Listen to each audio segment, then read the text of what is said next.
মনে বড় দুঃখ আব্বা। তোমার আবার দুঃখ কি, শুনতে পারি কি? আব্বা, আপনার বাপের মতো ইজ্জত করি, সম্মান করি, অস্বীকার করতে পারবেন? কে, আমি কি তোর খালু? খালু হইলে তো ভালোই হইতে। খালুর নহন যদি একটা বাপ থাকতে, তাহলে দুনিয়াটা আমার হইয়ে যাইতে। কিন্তু আপনার যে ইজ্জত সম্মানটা করি আব্বা, এটা বাপেরও করতাম না। তাই তুই আমার সম্মান করবি না, তাই তুই অসম্মানই করবি? অসম্মান আপনার আমি করবো না, দুঃসাহস আমার নাই। হাও কথা কইলে কাম হইবে? কথা পেঁচাস না, কি হয়েছে তুই এইটা ক, কইতে চাও কি ক? কত শীত এলো গেল, কেউ তো দুঃখ বুঝলো না। গাছের ডাব জোনা হইলো, কাউয়াই পারিয়ে খাইলো না। ওরে বাপ রে বাপ, একজন কবি জ্বালাইছে। তুই মোরে কবিতা শুনাও? তোর নান ওরম ভয়জা কবিতা আমার শোনা লাগবে না। আমার যদি কবিতা শোনা লাগে, হে কবি আছে আমার দ্বারে। যাই হোক আব্বা, কবিতা শোনার আপনার অধিকার আছে, আপনি কবিতা শোনেন। আপনার প্রিয় কবি নার্গিস স্বপ্না, তাদের কবিতা শোনা আপনার জন্যই ঠিক আছে, এটা আমার লগে ঠিক নেই। কিন্তু আপনি যে প্রতিশ্রুতি দিলেন আব্বা, সে প্রতিশ্রুতি তো রাখলেন না। কি প্রতিশ্রুতি? বুঝেই ক আমার, বুঝেই ক। এভাবে ভুললে গেলে হইবে আব্বা? এই যে শীত আইতে আছে, খাজুর গাছ কাটবে, খিল হান্দাইবে, রস আইবে, এই রসে আরই ভরবে, কিন্তু মোর কে ডাইবে? তোর কে ডাইবে এটা তোর চিন্তা তুই কর, আমার দ্বারা হ্যাঁ কই লাভ আছে কোনো? কথা দিয়েছিলেন পিতা, এবছরে কাটবেন আমার বিয়ের ফিতা। এখন দেখি আচরণে পুরাইতে চান আমার জ্যান্ত সীতা।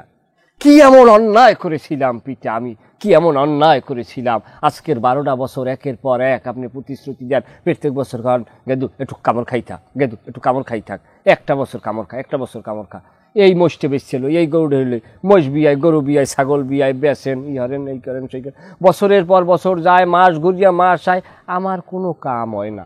খাডালের মাটি আমি কামড়াইয়ে শেষ করতে আসি। তোমার এমন আজকে দশাই পাইছে, তুমি অতিরিক্ত বাড়িয়ে গেছো। যদি ধরি এককালে কুয়ার পানি কিন্তু সব খাওয়াই গেলাম। যাই হোক আব্বা, আমি আপনার বেদবি ক্ষমা করিয়ে দিছি, কারণ ক্ষমা মহত্বের গুণ। কি হয়েছে? কি কির ক্ষমা, কির বেদবি? না, বলছি যে আপনি আমার বেদবি ক্ষমা করেন। আপনি হইলেন বাপ, পিতৃ সমতুল্য।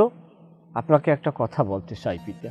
পরম করুণাময় আল্লাহর নামে শুরু করিতেছি যে আমি আপনার ঔরজাত পিতা হিসাব, পুত্র হিসাবে আমি আপনার কাছে আকুল আবেদন করব, আমি মোহাম্মদ সিরাজুল ইসলাম আপনার নিকট হইতে অর্ধ শীতকালীন সময়ের মধ্যে খাডো, লোমফা, বারটুয়া, মোডা, সেহন যেভাবেই হোক না কেন, আমি কালার বর্ণনা করব না, কালার ইজ ডাজেন্ট ম্যাটার, যে কোনো কালারের হইতে পারে, সেটা ডিসকালার হইতে পারে। আমি একটু বউ প্রত্যাশা করি, আশা করি আপনি আমার আকুল আবেদন গ্রহণ করবেন এবং আমার এই মনের দুঃখ বুঝতে মর্জি হবে। অতএব বিনীত নিবেদন এই যে, আমার আরজি আপনি গুরুত্বের সাথে গ্রহণ করবেন এবং যথার্থ আমল করা শুরু করবেন। এটি আপনার ছেলে সিরাজুল ইসলাম, গ্রাম সাং, মেলাউ পায়রা। তোমারে বাবু এককালে শয়তানে লারে, তোমার লগে শয়তান লগ লইস।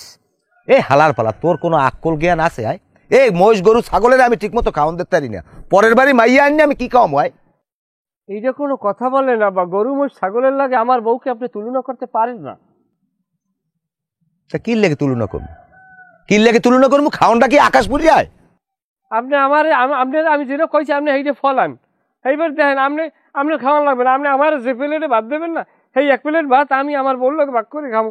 আমি নেলা বানাই বেলাই আমার বউর মোহের দাম নেবো, আমার বউ চুক চুক চুক চুক করে খাইবে। তুমি নেলা বানাই তোমার বউরে খাওয়া, ওদিকে আমার গরু ছাগলের নেলা দেওয়া লাগবে, এই নেলা আমি জোগাই।